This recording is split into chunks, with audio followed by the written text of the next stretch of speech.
getting ready for a mystery story where we rely on you, the listener, to help us with our tale. Now, every once in a while, I will need your help in order to fill in some of the gaps.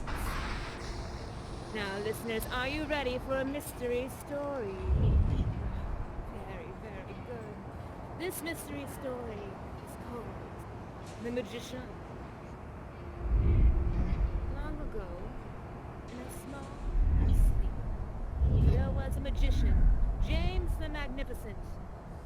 Now, James was well known for his art of illusion, and he was a fraud. He had no actual magic powers, but through observation, he was able to tap into the minds of the people who watched. That particular night, the crowd gave him a standing ovation.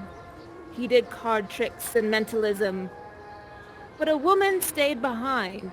She was dressed in all black, and how should we describe her, listeners? What did she look like? Is there some way for us to describe her? You can conjure anything. Oh, yes. Her eyes were as dark as the blackest coffee. She had some... You're right. No. You were very right. She had this vibe about her. She was very unique. She looked like she was from a coastal town, not from here, not from nearby at all. Her eyes streamed with... No, it's not... Tears. With salty tears. Oh, she was very upset. Now she said to James, James, I need your help. You see, I am being haunted by a terrible ghost. Will you please use your magician's powers, and can you come and see if you can make it go away? Now, James did not believe in the supernatural. He knew better than that. But he did see a way for him to get some extra coin, some extra money. All he had to do was to soothe this woman's emotions. So he agreed to go with her. He went to her house by the sea. It was very dark, and oh dear. There was something out front. There was something out front of the door that gave him a little bit of a shiver down his spine. Yes? He saw a dog. Now this dog had the most sullen eyes. The eyes of this dog peered directly into his soul. He was terrified of this dog, and he refused to go into the gate until this woman was able to shoo him away. The woman shooed the dog away, and out the dog went down the street. Shoo, dog, shoo. Now, she told him that the ghost, most of the time, would scratch at her bedroom door. So he was going to stay the night in her bedroom and see if he felt the same thing and heard the same noise. He laid in her bed and began to have a dream. The dream was calming, and suddenly he heard scratch, scratch, scratch, scratch, scratch, scratch at the door. I don't know, listeners, should he go and open the door? Should he look at where the scratching was coming from? Oh, you are very brave. He opened the door and there was nothing there. But something had to be scratching the door. Some logical explanation. He looked around and opened the other door. Nothing was there. He went out front into the yard and, oh dear, the dog was there, staring directly into his soul. The dog had something in his mouth. What did the dog have in his mouth? What was it? Something that was going to help him. Oh, it was a light. He had a lantern in his mouth. Oh, that's unusual. The dog dropped the lantern at his feet. Now, James could pick up the lantern and follow the dog, or he can go back to bed. What say you? Should he go back to bed? No, he should follow the... Oh, you're right. He picked up the lantern and kept his distance from that dog and followed the dog down to the beach, past the cliffside. It was very dark, but he could still see the moon shining on the waves. The dog howled at the ocean. He lifted up his lantern, and there he saw bones. But he couldn't make out what kind of bones. It could have been a femur or a rib. He's not a man of science, but there were definitely bones there.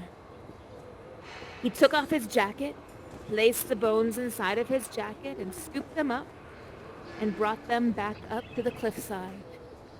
There he saw the woman who had hired him to get rid of the ghost. She didn't seem very happy that he had found bones. In fact, her face was kind of cross. I can't put my words into mind. What was she? Is there anything around that we can describe her with? Very mysterious, but there's something about her. What was it? Yes? Oh, I did. There's something very concrete about her. She was hiding something.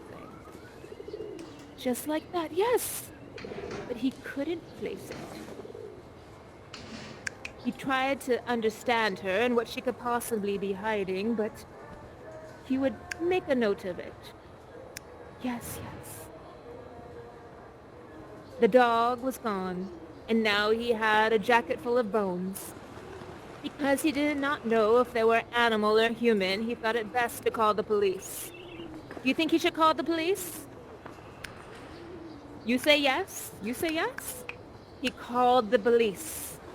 The police came by and inspected the bones, and the bones were indeed human. Oh dear. Yes, he almost fainted himself.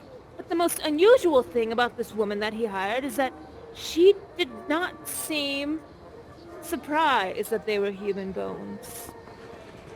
When the police interrogated her, oh dear, they found out that her husband had gone missing. Her husband was missing for 6 months. She claimed that it was after a long walk with the dog. Do you believe her? Listeners, I don't know if I do. Well, without proof, there's nothing we can do. Oh dear. The magician said that he couldn't help her, but hopes that whatever ghost would stop bothering her, and that he would stay in the inn close by in case any of his magic feelings or premonitions came to light. That night, as he lay in the inn after having lots of mead, he had a dream. This dream suddenly turned into a nightmare, and in this nightmare, spinning out of blue smoke, he saw a vision. What was this vision, listeners? Our magician began to dream. He heard the howling of a wolf. He heard the waves crashing on the shore.